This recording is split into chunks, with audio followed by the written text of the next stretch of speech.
Assalamualaikum warahmatullahi wabarakatuh. Selamat datang kembali di channel Sahabat Azza yang penuh kisah-kisah Islami yang menginspirasi.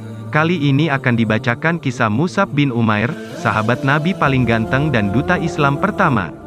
Kisah ini dikutip dari situs Kalam Sindo News. Penulis Rusman H. Siregar. Kisah Mus'ab bin Umair radhiyallahu anhu bisa dijadikan teladan bagi mereka yang ingin mencari ridha Allah Ta'ala. Tapi sebelum ke uraian kisahnya, ada baiknya jika berkenan, silahkan subscribe, like dan share. Berikut kisahnya. Mus'ab bin Umair radhiyallahu anhu, beliau rela meninggalkan kesenangan duniawi dan memilih hidup sengsara demi cintanya kepada Allah Ta'ala dan Rasulullah. Mus'ab bin Umair seorang remaja Quraisy terkemuka. Beliau dikaruniai wajah rupawan dan paling ganteng di antara para remaja di Makkah kala itu. Para ahli riwayat melukiskan semangat kepemudaannya. Seorang warga Makkah yang mempunyai nama paling harum. Ia lahir dan dibesarkan dalam kesenangan, dan tumbuh dalam lingkungannya. Mungkin tak seorang pun di antara anak-anak muda Makkah yang beruntung dimanjakan oleh kedua orang tuanya. Demikian rupa sebagai yang dialami Mus'ab bin Umair. Mungkinkah kiranya anak muda yang serba kecukupan, biasa hidup mewah menjadi buah bibir gadis-gadis Makkah, dan menjadi bintang di tempat-tempat pertemuan. Mus'ab bin Umair adalah salah satu di antara pribadi-pribadi muslimin yang ditempa oleh Islam, dan dididik langsung oleh Nabi Muhammad SAW.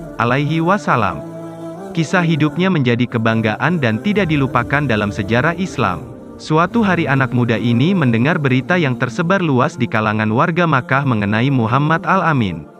Muhammad SAW mengatakan bahwa dirinya telah diutus Allah Ta'ala, sebagai pembawa berita suka maupun duka, sebagai dai yang mengajak manusia menyembah Allah. Semua penduduk Mekah terpusat pada sosok baginda Nabi, dan agama yang dibawanya. Maka anak muda yang ganteng ini paling banyak mendengar berita itu. Di usianya masih belia, ia selalu menjadi bintang di tempat-tempat pertemuan. Penampilannya yang tampan, dan otaknya yang cerdas merupakan keistimewaan Ibnu Umair.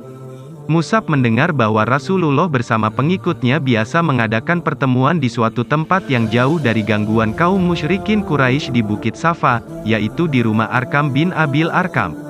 Keraguannya tidak berjalan lama, hanya menunggu sebentar. Pada suatu senja ia pergi menuju rumah Arkam menyertai rombongan itu.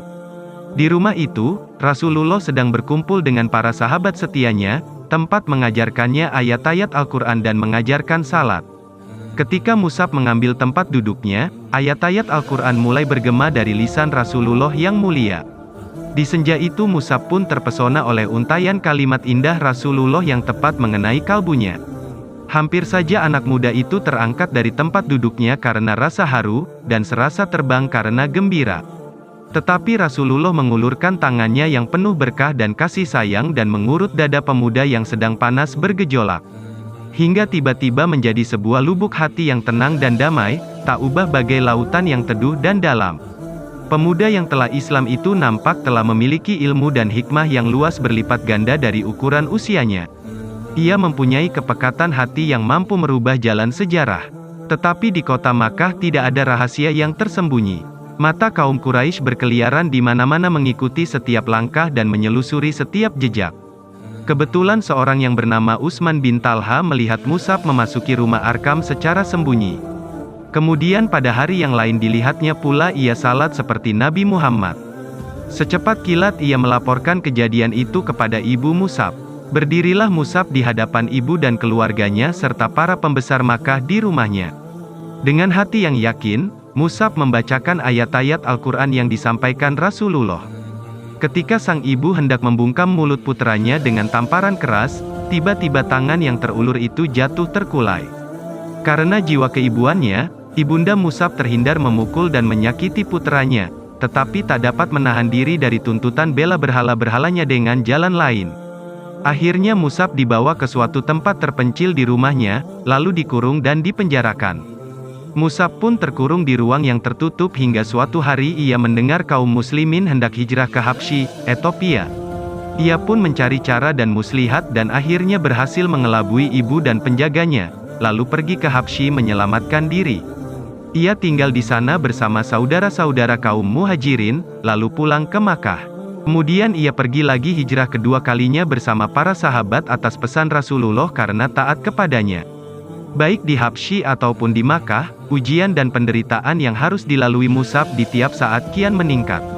Ia telah selesai dan berhasil menempa kehidupannya seperti yang dicontohkan baginda Nabi. Ia merasa puas bahwa kehidupannya telah layak untuk dipersembahkan kepada Allah yang Maha Tinggi. Pada suatu hari ia tampil di hadapan beberapa kaum muslimin yang sedang duduk sekeliling Rasulullah.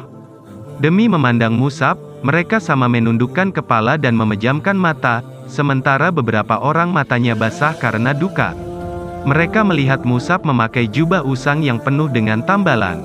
Padahal belum hilang dari ingatan mereka, pakaiannya sebelum masuk Islam tak ubahnya bagaikan kembang di taman, berwarna-warni dan menghamburkan bau yang harum. Adapun Rasulullah, menatapnya dengan pandangan penuh cinta dan rasa syukur dalam hati. Pada kedua bibirnya tersungging senyuman mulia, seraya bersabda, "Dahulu saya lihat Mus'ab ini tak ada yang mengimbangi dalam memperoleh kesenangan dari orang tuanya, kemudian ditinggalkannya semua itu demi cintanya kepada Allah dan Rasul-Nya.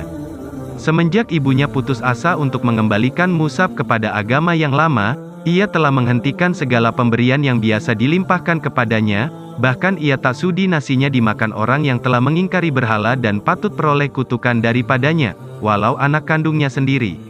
Akhir pertemuan Mus'ab dengan ibunya, ketika ibunya hendak mencoba mengurungnya lagi sewaktu ia pulang dari Habsyi.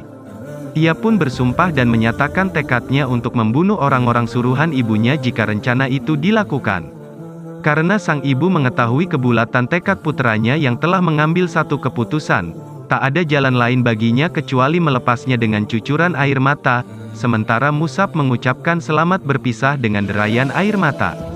Perpisahan itu menggambarkan kepada kita kegigihan luar biasa dalam kekafiran ibunya, sebaliknya keteguhan hati sang anak mempertahankan keimanannya. Ketika sang ibu mengusirnya dari rumah sambil berkata, "Pergilah sesuka hatimu. Aku bukan ibumu lagi," maka Mus'ab pun menghampiri ibunya sambil berujar lembut, "Wahai bunda, aku telah sampaikan nasihat kepada ibu, dan aku menaruh kasihan kepada ibu. Karena itu saksikanlah bahwa tiada Tuhan melainkan Allah, dan Muhammad adalah hamba dan utusannya." Namun, ibunya murka dan menyahut, "Demi bintang, sekali-kali aku takkan masuk ke dalam agamamu itu. Otakku bisa jadi rusak, dan buah pikiranku takkan diindahkan orang lagi." Demikian Mus'ab meninggalkan kemewahan dan kesenangan yang dialaminya selama itu, dan memilih hidup miskin dan sengsara. Pemuda ganteng itu kini telah menjadi seorang melarat dengan pakaiannya yang kasar dan usang. Sehari makan dan beberapa hari menderita kelaparan. Akan tetapi jiwanya telah dihiasi dengan iman dan akidah suci. Allah Ta'ala telah merubah dirinya menjadi seorang manusia yang dihormati, penuh wibawa dan disegani. Suatu saat Mus'ab dipilih Rasulullah untuk melakukan suatu tugas penting saat itu. Beliau menjadi duta atau utusan Rasulullah ke Madinah untuk mengajarkan Islam kepada orang-orang Ansar yang telah beriman dan baiat kepada Rasulullah di Bukit Aqobah. Di Madinah Mus'ab tinggal sebagai tamu di rumah As'ad bin Zararah. Selama di Madinah, ia didampingi As'ad mengunjungi kabilah-kabilah, rumah-rumah dan tempat-tempat pertemuan, untuk membacakan ayat-ayat suci Allah. Pernah ia menghadapi beberapa peristiwa yang mengancam keselamatan diri serta sahabatnya dan nyaris celaka kalau tidak karena kecerdasan akal dan kebesaran jiwanya. Suatu hari, ketika sedang memberikan petuah kepada orang-orang, tiba-tiba beliau disergap Usaid bin Hudair, kepala suku kabilah Abdul Ashal di Madinah. Usaid menodong Mus'ab dengan menyentakkan lembingnya. Bukan main marah dan murkanya Usaid, menyaksikan Mus'ab yang dianggap akan mengacau dan menyelewengkan anak buahnya dari agama mereka, serta mengemukakan Tuhan yang Maha Esa yang belum pernah mereka kenal dan dengar sebelum itu. Padahal menurut anggapan Usaid, Tuhan-Tuhan mereka yang bersimpuh di tempatnya masing-masing mudah dihubungi. Jika memerlukan sesuatu, cukup mendatanginya dan memaparkan kesulitan dan menyampaikan. Begitu yang tergambar dalam pikiran suku Abdul Ashal. Namun, Tuhannya Nabi Muhammad SAW tidak ada yang mengetahui tempatnya dan tak seorang pun yang dapat melihatnya. Ketika melihat kedatangan Usaid bin Hudair yang murka, mereka pun merasa kecut dan takut. Tetapi Mus'ab yang cerdas tetap tinggal tenang dengan muka yang tidak berubah. Bagaikan singa hendak menerkam, Usaid berdiri di depan Mushab dan As'ad bin Zararah dan membentak, "Apa maksud kalian datang ke kampung kami ini? Apakah hendak membodohi rakyat kecil kami? Tinggalkan segera tempat ini, jika tak ingin segera nyawa kalian melayang." Mushab tampak laksana damainya cahaya fajar, terpancarlah ketulusan hati Mushab, lidahnya mengeluarkan kalimat halus, "Kenapa Anda tidak duduk dan mendengarkan dulu? Seandainya Anda menyukai nanti, Anda dapat menerimanya. Sebaliknya jika tidak, kami akan menghentikan apa yang tidak Anda sukai itu." Usaid adalah seorang yang berakal sehat. Ia diajak oleh Mushab untuk berbicara dan meminta pertimbangan kepada hati nuraninya sendiri. Yang dimintanya hanyalah agar ia bersedia mendengar dan bukan lainnya. Jika ia menyetujui, ia akan membiarkan Mushab, dan jika tidak, maka Mushab berjanji akan meninggalkan kampung dan masyarakat mereka untuk mencari tempat dan masyarakat lain, dengan tidak merugikan ataupun dirugikan orang lain. Tiba-tiba Usaid berujar, "Sekarang saya insaf." Dia menjatuhkan lembingnya ke tanah dan duduk mendengarkan Mushab. Ayat-ayat indah Al-Quran pun keluar dari lisan Mushab. Ketika itu pula hati Usaid pun mulai terbuka dan meresapi keindahan kalamullah tersebut. Belum lagi Mushab selesai berbicara, Usaid pun berseru kepadanya dan kepada sahabatnya, "Alangkah indah dan benarnya ucapan itu. Dan apakah yang harus dilakukan oleh orang yang hendak masuk agama ini?" Maka suara tahlil pun bergemuruh serempak seakan hendak menggoncangkan bumi. Kemudian Mushab berkata, "Hendaklah ia mensucikan diri, pakaian dan badannya, serta bersaksi bahwa tiada Tuhan yang hak diibadahi melainkan Allah." Beberapa lama Usaid meninggalkan mereka, kemudian kembali sambil memeras air dari rambutnya, lalu ia berdiri sambil menyatakan pengakuannya bahwa tiada Tuhan yang hak diibadahi melainkan Allah dan bahwa Muhammad itu utusan Allah. Berita masuk Islamnya Usaid pun tersebar di Madinah. Keislaman Usaid disusul oleh kehadiran Sa'ad bin Mu'az. Setelah mendengar uraian Mushab, Sa'ad merasa puas dan ikut masuk Islam. Langkah ini disusul pula oleh Sa'ad bin Ubadah. Dan dengan keislaman mereka ini, berarti selesailah persoalan dengan berbagai suku yang ada di Madinah. Penduduk Madinah saling berdatangan dan bertanya sesama mereka, jika Usaid bin Hudair, Sa'ad bin Ubadah dan Sa'ad bin Mu'az telah masuk Islam, apalagi yang kita tunggu? Ayo kita pergi kepada Mushab dan beriman bersamanya. Kata orang, kebenaran itu terpancar dari celah-celah giginya. Demikianlah duta Islam pertama yang diutus Rasulullah telah mencapai hasil gemilang. Sebuah keberhasilan yang layak diperolehnya. Hari-hari dan tahun-tahun pun berlalu, dan Rasulullah bersama para sahabatnya hijrah ke Madinah. Di Madinah, Mus'ab bin Umair menjadi duta Islam pertama yang sukses mengajak kepala suku dan penduduk Madinah ramai-ramai memeluk Islam. Sebuah keberhasilan yang pantas diraih oleh sahabat berwajah ganteng dan berpikiran cerdas tersebut. Melihat dakwah Islam yang kian meluas, kaum musyrikin Quraisy semakin geram dengan dendamnya.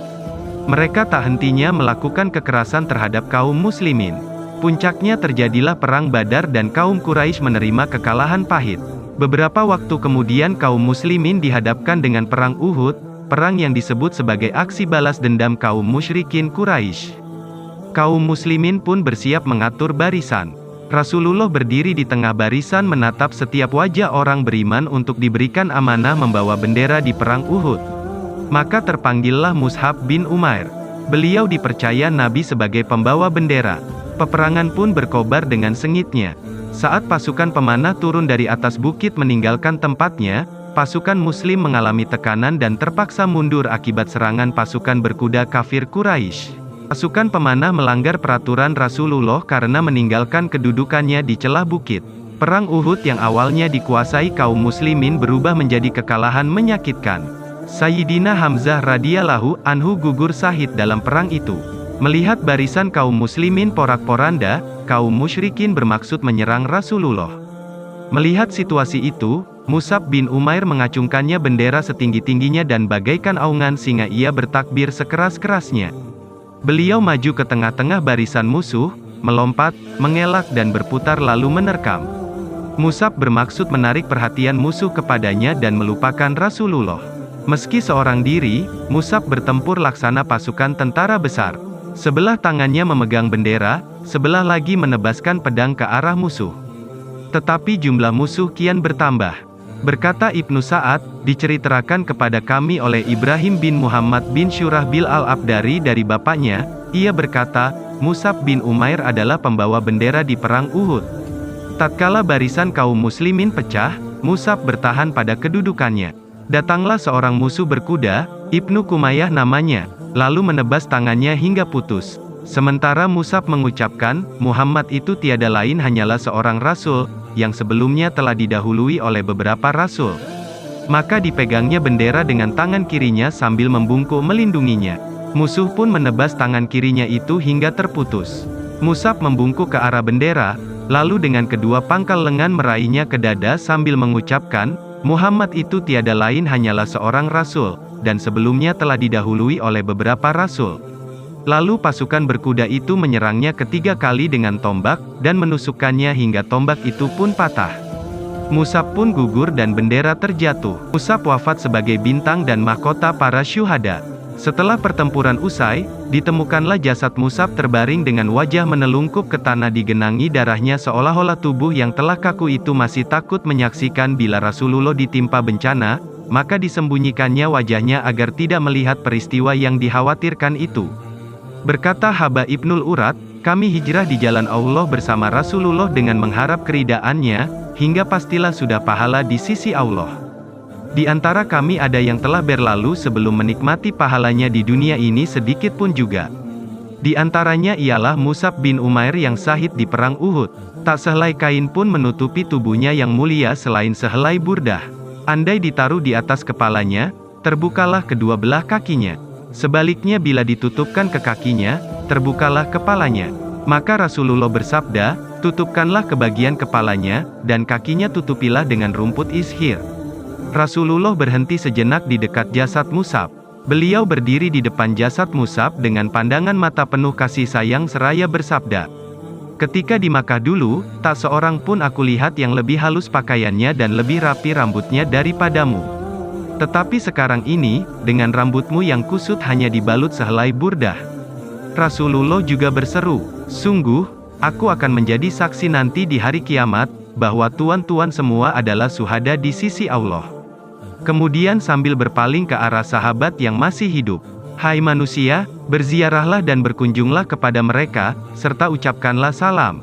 Demi Allah yang menguasai nyawaku, tak seorang muslim pun sampai hari kiamat yang memberi salam kepada mereka, pasti mereka akan membalasnya. Salam atasmu wahai Mus'ab, semoga ridha Allah senantiasa menyelimutimu. Demikian kisah duta Islam pertama yang diutus Rasulullah menebar risalah. Mus'ab bin Umar gugur menjadi syuhada Islam. Beliau rela meninggalkan kesenangan duniawi dan memilih hidup sengsara demi cintanya kepada Allah Ta'ala, dan Rasulullah Shallallahu Alaihi Wasallam.